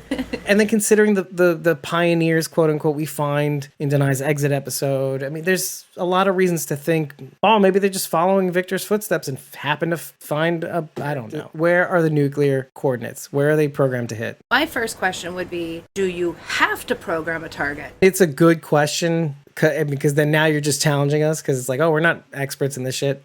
But well, yeah, I'm not. So I don't know, like, do you have to have coordinates to put in, or can you just simply launch and then let it just land where? Yeah, let it land wherever. Well, just from I'll say this is where I'm basing my answer from, is that it does obviously have the capability to be guided, right? And from the way Teddy and Riley are talking, and Riley's desire to continue the spread, oh man, wow, okay. Well, the reason I have that question, it looks like they had other targets besides. Right. Well, I think he's trying to distract them. That's from what he's saying. Yeah. It's like, it could be here, but it could be there. He's just trying to get in their head because he wants them to. From Teddy, yes, I agree. But he asks Riley. Well, he says to Riley, "Why don't you tell them where you programmed to hit?" And then Riley could have just said what he programmed, but instead he's like, "It'll hit wherever, everywhere, anywhere." Like, he doesn't even really seem sure. Well, it does appear. I did see the opening minutes for the next episode, and he does mention at least where Alicia is located, which is very interesting. I want to see how that came about. But so you don't have to say anything because I know you've seen it. However, you're right, and you're basing also this off of the next episode. Like, why? How does he know where this will hit to? But I will say this much: I have a feeling he knows where it's supposed to hit. Whether or not that will happen is a whole other story. Because, and notice how I'm pivoting. I will come back to it, though. I did notice one thing, and that was based off of what we see with Victor and Morgan coming across that irradiated walker, who was at least there for 3 days, cool. Right? But she was at least there for 3 days, as Grace says, right? Because she needed to be there. Why did she need to be there? Wait, where does the 3 days come in? I don't... Grace says that in order to perish from that level of nuclear radioactivity, now it could have been longer, but she looked like one of the Enders. She did not wear a uniform. Mm-hmm. She looked kind of like Alicia, which is besides the point, which is probably feeding familiar into Victor's pattern. Yeah, the flower shirt and everything. Mm-hmm. So, but he looks at her strangely too. It's like, oh, is that? Oh, it's not. But it could have been. Oh, but this is what we're dealing with. Anyway, so my point is that she needed to be there at least for 3 days to perish from the radiation. But the mission being is that she needed to get her irradiated body on the door leading to that missile silo room, etc. In the path leading towards it, right? That's why he was so confused about why the readings were on the door and on the body. Because that walker needed to get its here's the radioactivity everywhere. So just so you know. So now, why does that make me think of the guided missile? It makes me think of the guided missile. Why? Because I was thinking to myself, something else Grace said in the beginning. She said, even if the millirems were at 10 when they first came in, they should have been way higher still, right? So that got me thinking, what if some of the nuclear material in these warheads had been leaking? What if they're not nearly as powerful? Some of them may be duds, let's say. Maybe many of them may be duds, considering that none of that radiation made it to the top. What if they all eventually, the containment on these nukes eventually leaked out enough to not make as much of an impact or a reaction at all? Because part of what fission means is that we're splitting these atoms to create a massive explosion, right? We're actually tearing these atoms apart. But what if the nuclear material available is not, it's just not there. It's leaking so far down in the ground that it's only readable near and in and around where the missile silos are. So I'm thinking to myself, it's very possible that these are all duds. You know, there's only a harmful amount that's available to humans to be exposed to. And I don't know, that all this together got me to thinking of that. So I haven't seen the next episode. I know what it's going to look like. Don't smile, because then I'll know, oh, maybe I'm right. No, I'm still thinking about the radiated walker. I'm still confused about that whole section. Oh, she had to stick around so that she could spread her radioactive material everywhere. What's the 3 days thing, though? What is that? Oh, Grace says to Morgan, how long would I need to survive that level of radiation? Oh, days. Okay. All right, a minimum of 3 days. You took that as 3 days. Okay. Oh, did she? I thought she said minimum of 3 days. No, she just said, I don't know, days. I think, oh, okay. I don't know, I had it in my head, like, I thought Morgan may have said in response to that 3 days, that seems enough. Because we were also talking about, let's pivot to this too, the possibility of Morgan being bit. See, I'm racing through the points now. Well, hold on. I still need some clarification here. You're moving too fast for me, bro. This woman showed up to the sub alive, and what was she there to do? Why was she there? To spread radioactive material on the door, specifically, in that room. For what purpose? To guard it, so that people wouldn't stop his plan. But everything on the other side is radiated. Like, they would have died anyway. No, it wasn't. It wasn't necessarily, though. That's the thing. It was just the door. She irradiated the outside, so she wouldn't get bit and torn apart by these walkers, right? Think about it. She got irradiated from the other location where the missiles really were, right? She comes back to where technically the straightforward path to the silo room. So is she an ender or no? I'm still very confused about this whole thing. She is an ender, one of those hippie enders with her sweatpants and fucking flower shirts. Definitely. Okay, let's just throw that hipster thing out the door. Yeah. The reason why I even mention this is because it is a little confusing. Why is it on the body and on the door radioactive, but when Victor takes it and points it at the ladder, it's not at all. Do you know what I mean? It should have been, because that would be the alternate path to get to the silo doors. But I think Riley and Teddy needed that ladder to be available to them so that they can get there.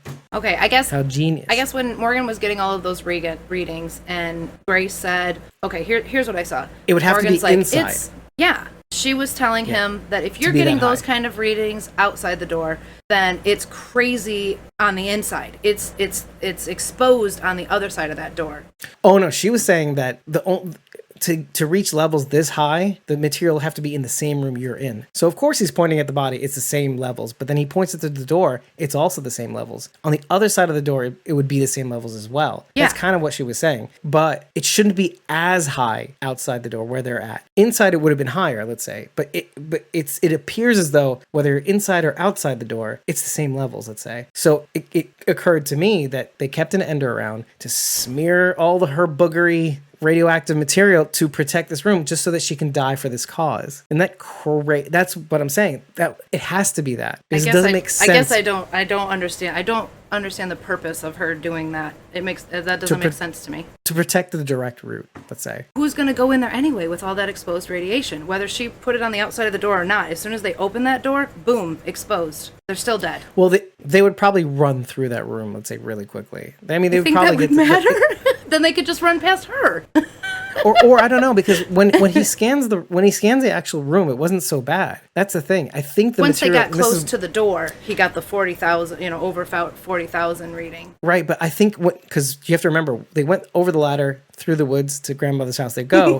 But then they saw the way back, the straightforward way back in that room with all those proposed walkers that were in their path. And I think at one point he pointed the thing into the room. It was like nothing. There was nothing there. So this lady had radioactive material in the room with her, not on the other side. There's just walkers on the other side. So that's another death trap. But still, it's a death trap you'd survive, possibly. The nuclear, it gives people the impression that if they go through the door, oh, it's going to be very radioactive, right? So the threat was in the room with them. The lady was half the threat. The door is the other half. I guess that wasn't made very clear because that's what I'm saying. I had to think about. I still saw Grace saying, "Okay, if you're getting those readings on this side, then what's on the other side is even worse. So you need to find another way. You can't go in there." And that's when he makes the decision to just do it anyway. Well, I don't think she knows what's on the other side, but I think she knows that whatever it may be nothing that's on the other side, but whatever's in here is the worst. I think she's saying it's not worth the risk of finding out what if it's worse on the other side. Right? Because she doesn't know. He doesn't know. I think he's banking on the fact that the worst is in here. And that's why he's like, it's worth the risk. It's straightforward. Okay. I saw the opposite. I can easily see why you think that. But then it doesn't make the opposite. But then it doesn't make sense why the Ender, which is clearly an Ender, why the Ender's in that room. And that it's a which it doesn't make sense to me anyway. Okay. Yeah. The only reason why I brought it up is trying to make sense out of it because it makes sense if you're Teddy. You tried, but it didn't work. All right. Good try. Well, I bring it to you, fans. Did you get what I was trying to say? I don't know. Am I crazy? Am I just trying to cover for the show that didn't make it clear, which should have? This all fed into why I thought the way I thought. Like, oh, he's just having this person come by and smear the shit all over the place so that people wouldn't go through the director route because they could survive that onslaught of subwalkers, let's say. She wants them to think there's something worse on the other side, but there's not. There's just these walkers. So if somebody had shown up there without a meter thing, right, they wouldn't have known. Right, they wouldn't have known at all. They would have just went in and tried to stop everything. Oh, they'd also and they would have done it too because it would take days for that radiation to kill anybody. Which also I thought of, and which leads me to the other theory about everything having leaked because, like Grace said, had that material been stable and present, it would have been all over the sub in various degrees and safe degrees. Like, okay, as long as it's not 10,000, but there should be something. That's why I thought that. I was like, okay, he had to have this material directly in the room to ward off anybody that might have a dosimeter. But here's the thing. My theory was based on the fact that, Teddy knows that, or at least Riley knows. Okay, Riley knows that the sub should have radioactive material all over. And so it makes sense that they don't know what they're not dealing with. You know what I mean? They don't know that this is not going to be as effective a plan as you think it is. Riley, it's been a long time. And that's another thing. How long does he be down there, if at all? What did he have to do? What did he think he have to do? I don't know. Anyway, I was just thinking out loud because we're never going to know that answer. But we do know some answers. Riley, you mass murderer with all your sub people. Is this a thing? My Riley, the secret hero, is falling apart. Well, and it still does, okay, so that still doesn't mean that he may not be although I don't know at this point because Riley had a name, still doesn't mean that he can't be John Dory's son. Okay, that's not definitive, right? Which makes everything worse. It's like, okay, you killed all these people and then you felt like you needed to be this other person, right? You needed to be with this family because this is the second family that's abandoned you. Yeah. Or that you felt wasn't worth it, like Dakota. It kind of makes Riley look a little extra crazy too, right? Because like Dakota. Well, yeah. Because okay, let's say he was a troubled boy and he joins the Navy and he becomes a part of this brotherhood, and I mean that's family right there, right? And I know people in the service, and it's a brotherhood. You create a family there, but Riley couldn't even be a part of that family. Family enough for them to follow him, by the way, because he did gather the few that he needed for this plan. Yeah, I mean, he got a handful of them, but I mean, the rest of the crew, Riley couldn't even fit into that family. He had to kill everybody. I'm not ready to say that. I am willing to say, it's because it's a hard ask. You're talking about what it takes to be a serviceman. I'm not saying like a Marine. Okay, we're not going to go down that route. There's Marines and there's Green Berets. These are the hardest parts of the military to join. But even at the basic Navy level, you need a certain amount of PE, a certain amount of dedication. You will wash out if you're not good enough. Everyone except Walter. Yeah, Walter was dedicated to. Poor Walter. Salutes. Anyway, as Sharon says, by the way.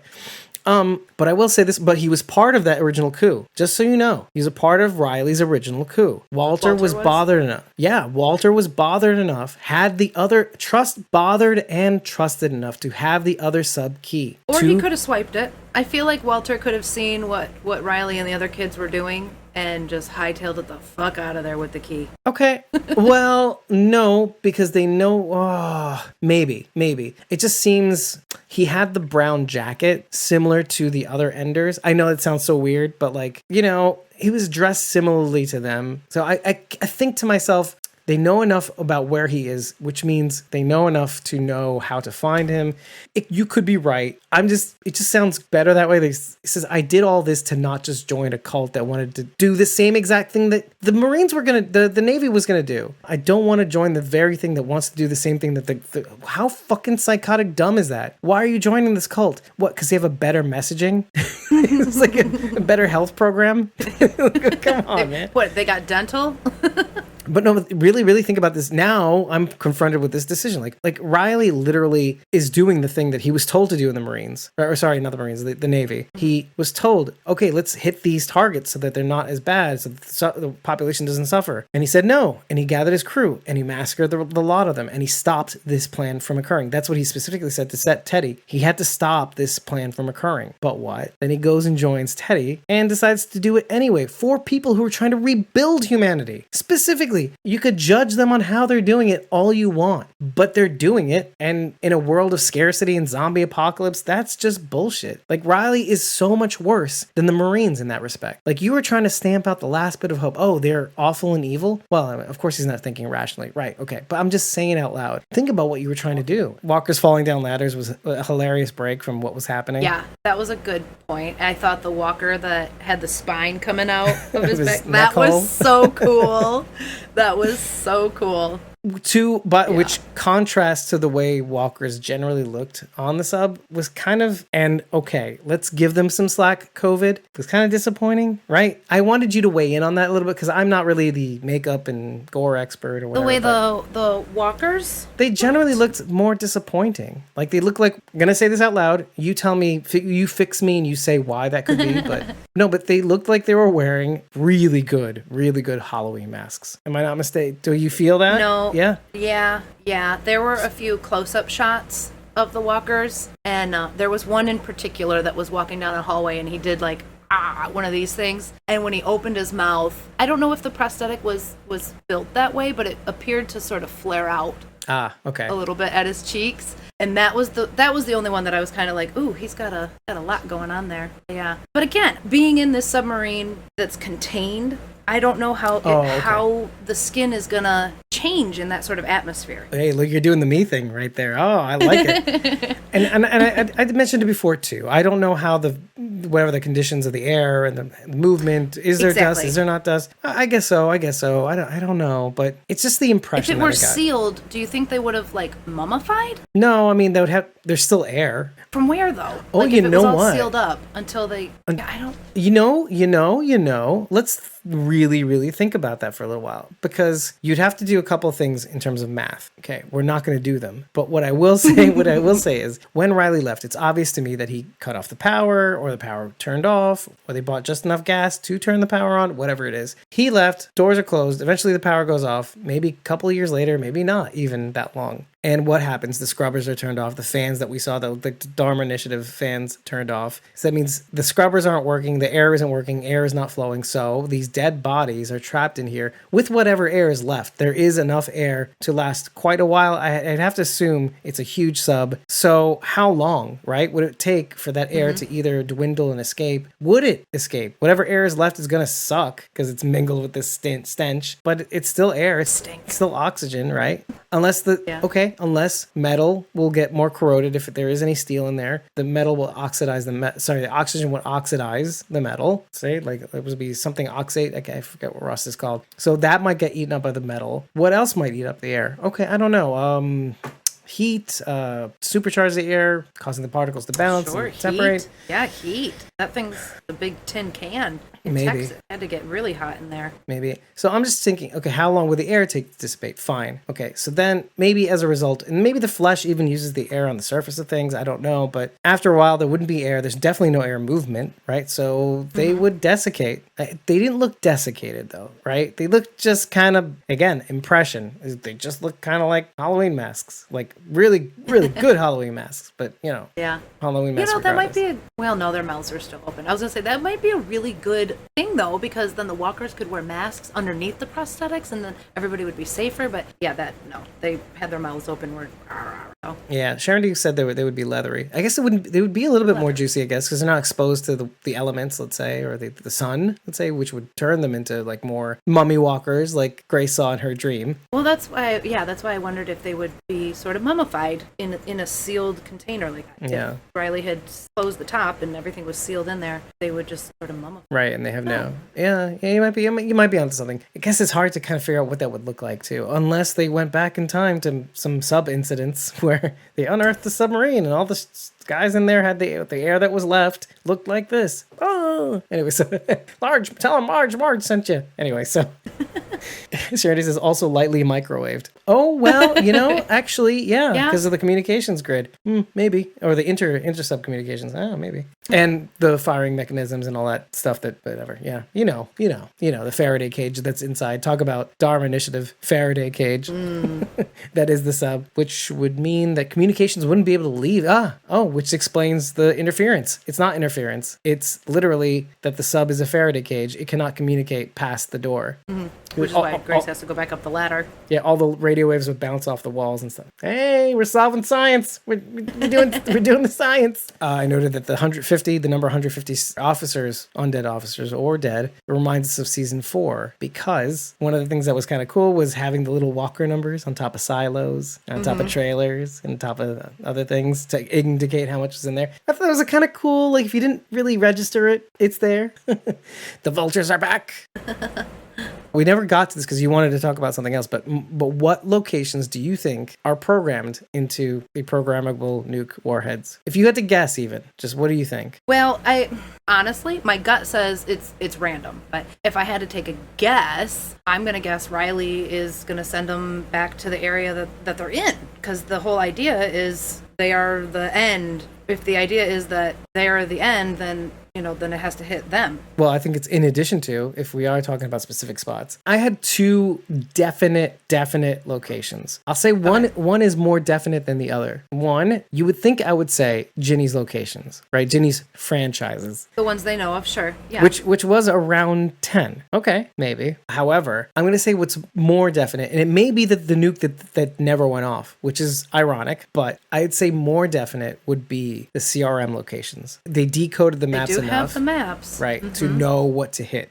So it makes more sense that would be the one that they would definitely hit, because these motherfuckers, they gotta know how dangerous they are too, right? Because they came across a soldier, so they've got to know what they're capable of. Yeah, that's a great idea. Yeah, the maps indicate how big of an operation they are. And hey, you want to talk about, okay. You want to talk about yin and yangs and parallels? The light of the world, destruction of the world. But yeah, Walking Dead World Beyond is all about, we are the light of the world. Campus Colony was a threat. We had to get rid of them.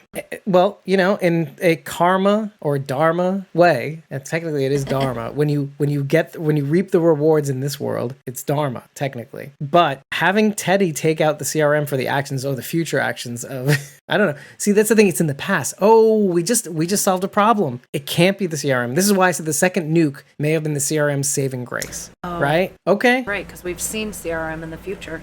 Now, it could be that the targets that they hit are targets that aren't the home base. It was not Philadelphia, let's say, because I think we narrowed it down to Philadelphia, Philadelphia being the home base, the 200,000+ strong. Yeah, okay. Okay, so it may be other things, and maybe the impetus... Not New York? Not New York. Well, that's the facility that what's-his-name is in, but not the main Philly place. Community or whatever. Okay.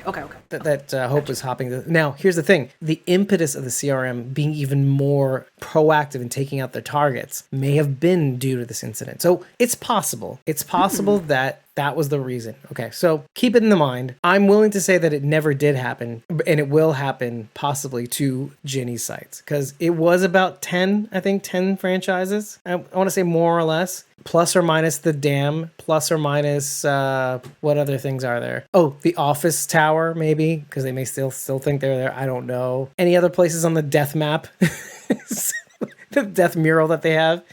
So yeah, plus or minus any of those. Yeah. So that makes sense to me. I'm not saying that it is. I'm just saying that it's just probable, highly probable, you know? Yeah. Just given the number. And now the obvious question that we can ask that we may be able to get closer to is, does Teddy know where the dam is located? Or is he just trying to get into Morgan's head? Like, oh, no, don't go to that place. If I tell you that we're going to bomb that place, you'll want to go there to be safe. So I'm going to tell you that I am hitting that place. You'll never go there. So yeah, you'll die too. Yeah. I'm willing to believe that Teddy just knows everything. Oh, no. Somehow, Teddy just strikes me as man who has all the answers, right? Oh, no. You know how he does know where that place is? This is going to be my next question. If Dakota is full tilt into these guys, full tilt. Yeah, she knows where it is. Now, that's the answer. He knows from Dakota. However, which is maybe the 10th code, let's say, that he gets out of this conversation. Dakota. And of course, yeah, even in me saying that is me saying, well, she may be in, but is she all in? Because I thought of this, I don't know if I wrote this down because I have a lot of notes, but as this episode was progressing, I was wondering if at some point, maybe after getting knocked the fuck out by Morgan, if even Teddy was manipulating Dakota to be something she didn't want to be. Like we keep saying that, oh, my sister wanted me to be something I couldn't be, a shitty person in this lot of bullshit. Essentially, let's say. We could also say that she's a psycho killer. I don't know. It's not, like you said, it's not clear. You know, if we're not willing to grant one thing, we can't grant the other thing. So let's leave that aside. Morgan in the dam, I tried to be this way, but it's clear that they didn't care after I killed John, because of course she doesn't understand the consequences. Now, I did write, Teddy offers Dakota the perfect solution. The world in which she is free to be whatever, you know, what she originally wanted. Not a shitty human like her sister. Sorry, mother, like she said, right? But still in a world filled with consequences, aka one in which she knows she is bad for what she's done, just like Teddy. I liked that neatly wrapping that into a bow. I know what I am. I am Camus. I'm embracing my role as the villain in the story, and I am going to be punished for it, and I accept that punishment because, yes, I deserve to die. Part of me thinks, with the way that Dakota's acting compared to Teddy, because, again, Dakota doesn't have the years, the mileage, you know, that Teddy does, and the sway and the charm. She's not dumb. She really is not dumb. But she's also dumb because she doesn't understand human... She's a young person. I'm not 100% willing to say she's a sociopath, but she's shaping up to be one because of everything that made up to this moment. But here's the thing. Is Dakota going to start to realize that Teddy's just another one of those people that is manipulating her? Teddy's saying, I'm manipulating you, to her face in the beginning of the episode. And she's falling for it hook, line, and sinker, even though she's being told, you're just like me, blah, blah. And maybe that's true. Doesn't mean you have to follow him. Do you get what I'm saying? Yeah. Yeah. This is just another person. Now, it may end up being. This is why I'm not ready to go full, like, okay, the show is showing me that she is, I don't like her, period. I've said this before. And I got satisfaction on my face when she got trounced. Okay. I don't have to prove myself to you people. But I want to say this. I still have that little inkling in the back of my head that says, not that she's going to be redeemed. Like, no, she's not going to be redeemed. I never thought that. But what I am saying is that she's going to do things that may indicate that she feels like this guy's manipulating me too. So I got to do something about that. Fuck this guy. Fuck these people. Well, no, fuck these people, but fuck this guy even more for a second, making me think that I could be manipulated along with what my mother tried to do, or what these people try to get me to do. At least they're trying to do something good. You were just trying to, I don't know what you're trying to do, but you're fucking crazy. Anyway, so I just want to say that out loud. I don't expect you to answer because you do know what happens, but I don't know. I can't wait. I can't wait to find out. I'm just taking it all in. I can't wait taking it all in. Now you're just like a backboard. Like now you're just like, Yep. Just hitting you in the head, and you're like, "Yeah, I can't do anything here, yeah. Dave. You got me in an impasse. I can't react to this factoid." But anyway, all right, I got poker face. Let's cap this off by saying this much. Seeing the confluence and the parallels between Dakota and Victor to Morgan to John, it really gets you to see every character, bad or good. And especially like when you look at Teddy. I kind of want him to succeed because he's really good at this for some reason. The circumstances have changed enough to him to be good at this. But isn't it amazing how like you still want Dakota to die? And many people do. I'm not ignoring that fact. But at the same time, this episode made it so that you could be like, okay, I get you a little bit more than I did did last episode. And now I'm able to understand your motivations via the motivations of Victor. And this like gradation, this hill gradation between Dakota to Victor, Victor to Morgan, Morgan to John Dory Sr., and then Teddy going all the way back to the top again, back to Dakota. It's like an Escher painting or something, MC Escher. So you don't know where the beginning, the end is the beginning. You don't know where that starts. I'm not going to say Strander's as bad as Dakota. There's like levels to villainy we're seeing. Right. And wherever you are in life, or however the secret sauce that makes you up, you will find ways and maybe that's my problem with Dakota, right? You'll find kernels of things that you see in yourself in that other person, things you hate, things you identify with, or things that you just completely get. I completely get being a reject. I kept trying to think of what some of the things that Dakota's talking about, but like me going to synagogue and hearing about all these, and I've mentioned this briefly on the show before, and I can't remember, I know you were there, but like it being like a gossip farm, right? But even where the men, because the men and the women sit separately in an Orthodox synagogue. So, but even the men talking about the business dealings and like, oh, I screwed this guy, I screwed that guy, like, I made so much money that day, like whatever, just like, oh, I'm better than you, or like, and people trying to show up, and even on some of those high holidays, right, where you're supposed to kind of be, repentant and all that stuff. Even me, and I am literally Dakota. I was Dakota. I said, I am sick of this shit. I'm not coming back here. I don't like this. This isn't helping me. It's not helping me be a better person. Everything that makes up me helped me in some way to say, but no, I stop. I understand where she's coming from. And just like I did with the Victor Negan thing, is like, those people I understand later on in life. That's who they are. It's not that they're bad people. That's their job, is their life. That's, by the way, emblematic of Syrian Jews.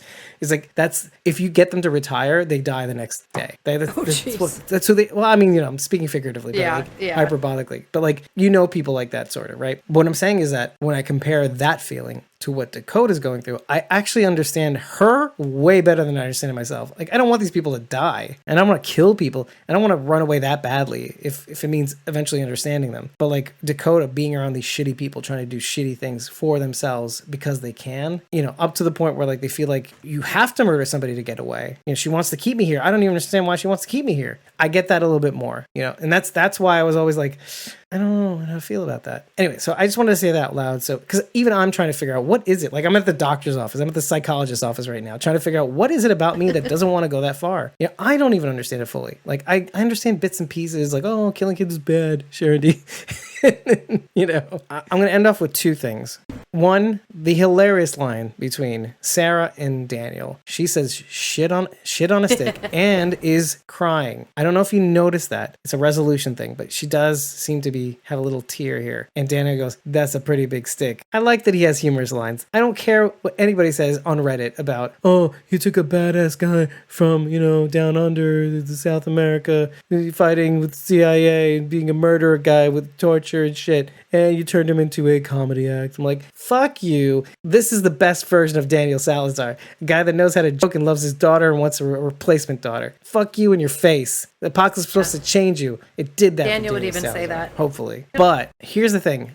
There's even a little bit of frustration that you have, even though it doesn't make sense that you would, because it doesn't really matter whether Teddy or Riley live or die at this moment. They'll just go to the site that has the optimal evisceration pattern. If what they're saying is true, if they are faithful to their own cause, that's a whole other question that I will not bring up, because it just wanted to leave that there for you. Do you think Teddy is, we're not going to explore it. Do you think Teddy is committed to the finality of his cause? And do you think Riley is too? Leave that with you. We could talk about that. But when Morgan lets him go, there's a part of you that is somewhat frustrated. Why would he let him go? Somewhat. Well, but why? Because ultimately it doesn't really matter. Pissed. It doesn't really matter though, right? Because that's what he wants. He wants to be killed. Yeah, I suppose Morgan had killed him. He'd be getting what he wanted. I'm just thinking more about just how frustrated I would be in the situation, and finally catching up to this person that's the cause of all of it, and it's the apocalypse, so there's no laws or anything. I'd kill him.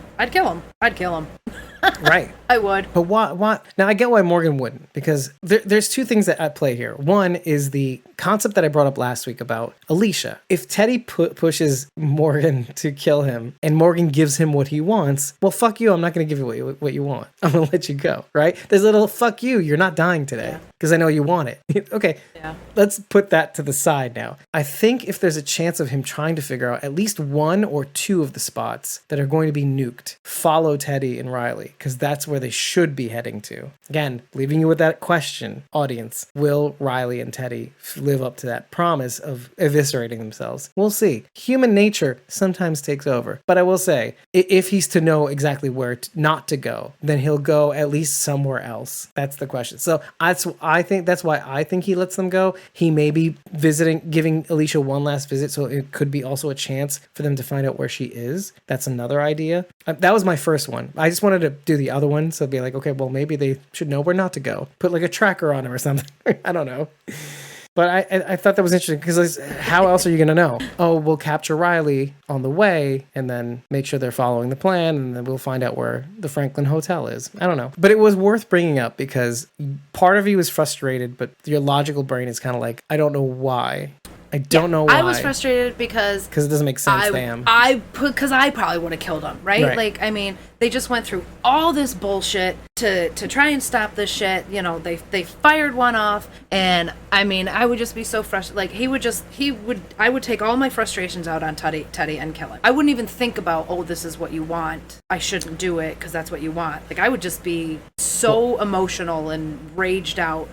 Well, yeah, and if you really think about it, like, okay, no, maybe both of them have a reason to kill them. If you really think about it, this is the very group that chased Morgan and Grace down off the road, and now the jury is really not out as to whether or not any of those events played into any of Athena ultimately not coming to this world. Right. That's very debatable, because you could say it's a concussive Morgan impact. could very easily blame Riley, though, for that. Easily. Say, you killed Athena, your fault. Right. But it's Morgan, so he's going to blame himself instead. Well, even Grace, see, what the interesting thing about that soup is, let's even not even go there. Grace is adamant about the dream being meaningful. And the dream, it was really Athena saving her, right? So it can't be that. However, there's the other part of that, the reflexive part of that, is like she believed in it so much that it made her cause herself to make the mistake that he joined in on. And so it's not even Riley's fault. He knows in his heart that it's not Riley's fault. Riley just wanted the thing. Athena was going to die regardless. Grace is still alive. Oh, I meant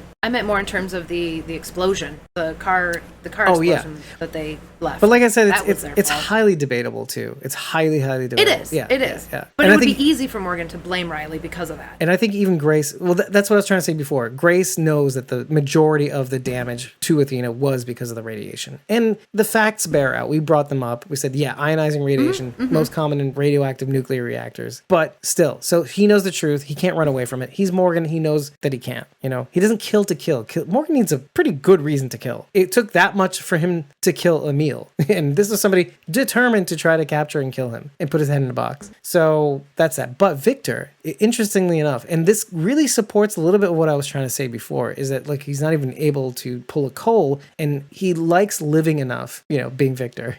But also in that desire to live, does not have even the strength to kill a kid to escape. Everybody knows the truth. Yeah. His days are numbered. If he leaves, he knows he's on thin ice with everybody because they know that he tried to kill Morgan in that one instance. Was it a mistake? Was it not a mistake? Doesn't matter.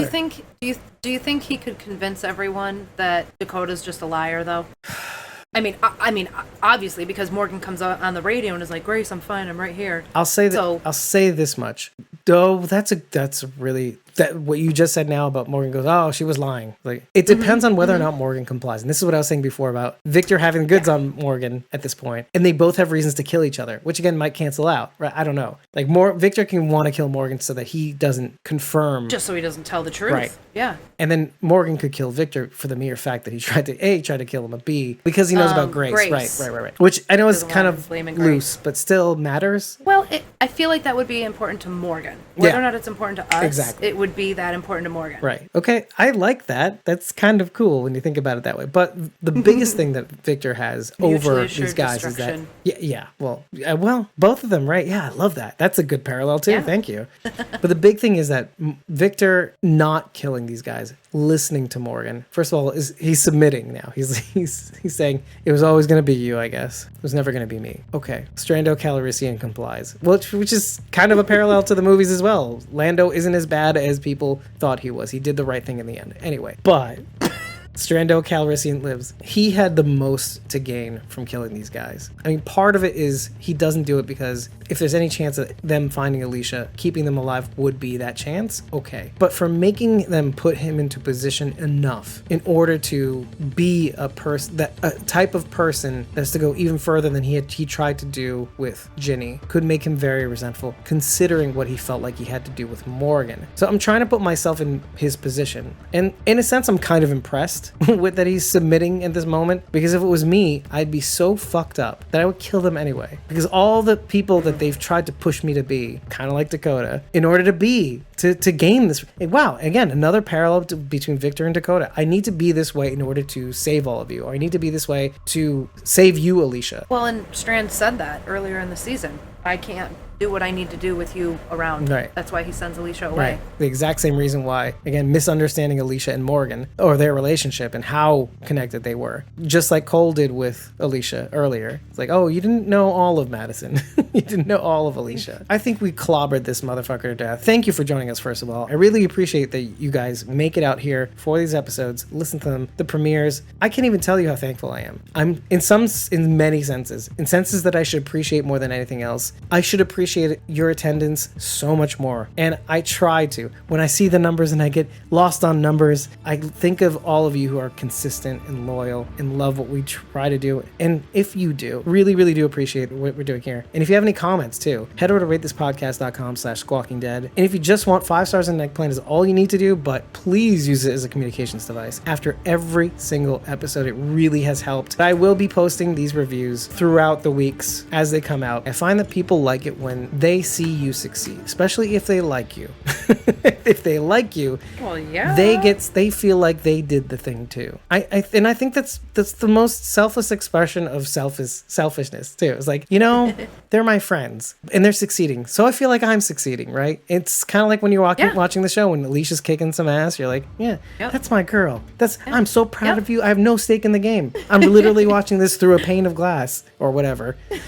Anyway, so yes, please keep rating us. You helping us succeed makes us succeed, meaning you and us. You made this happen, and that's something that nobody can take away from you. That's on the internet forever. But if you really, really want to be a part of the solution, like Dakota with Teddy or Alicia with Morgan, head over to ko-fi.com/squawkingdead and just follow us. If you do, you'll know when we record, you'll know when the unedited episodes drop. See how I said that right? And the Jackbox games, whenever we get around to them, we should be playing a lot more of these during the break. It's just so you know. But follow us, and if you want to get the unedited episodes, if you want to be a part of the conversation, buy us a coffee. When you buy us a coffee, you'll get access to our supporter back content for 30 days. And if you subscribe to a coffee a month, the party never has to stop. And with that, everybody, I cannot wait. Well, I wish I could wait for the season finale of Fear the Walking Dead Season 6. I really wish. It feels like it's been such a long ride, and yet it's a ride that eventually has to come to an end. I know this episode's going to air later in the week, but should we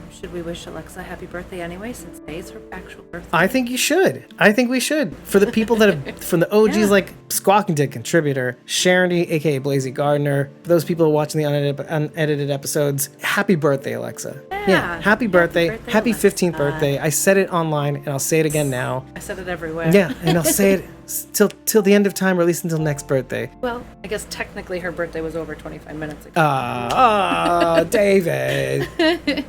You sure you're not in Central Time Zone? Anyway, so... Oh, well. Almost. Might still be her birthday for her. Oh, yeah, that's true. It is. So technically, I'm still in the right. We were talking about this earlier, too. We were saying how, it's like we were there from the beginning, saying awkward things on the internet because you're all drugged up. Like, oh, that's my girl.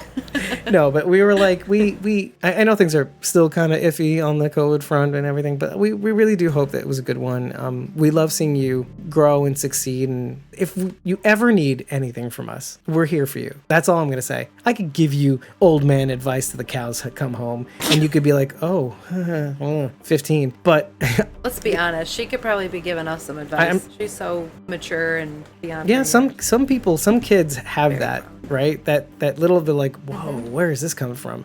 But then they turn around and say something completely stupid. I'm expecting stupid things from you, Alexa. I'm hoping. But do you know why? Because it means you have so much more life to live. It's okay to not know things. I said this somewhere else. But it's okay to not know things, and it's okay to not know exactly what you want to do in life. Just enjoy it. That's my best advice I can give to anybody. The best advice I can give to anybody. It's okay to not know a thing. It's okay to admit you don't know a thing. It's okay to admit that you don't know what you're doing. Because when you admit that, you can be a human again, and I have to know everything, and I have to show the world, especially people that are stupider than me, right? Okay, that's the extreme of the other side of that. So either way, thank you, Alexa. Happy birthday. I've been David Cameo, joined by Cosmom09, Sharon Blaze Gardner in the chat, and Maxine earlier, Lionesses, actually, 01 on Instagram, and Mad Maxine, I think, on Twitter. I'll figure that one out. That's going to go on the blog. Thank you for joining us all the way from the UK. I guess you got your night shift back, huh? So, take care, everybody. Have a good one, and we'll see you in the season finale. I say I can't wait, but I can wait. I hope it stays in production forever. We'll never get it in public. Okay, you got it already. So excited. See you. So excited. See you soon. Goodbye, everybody.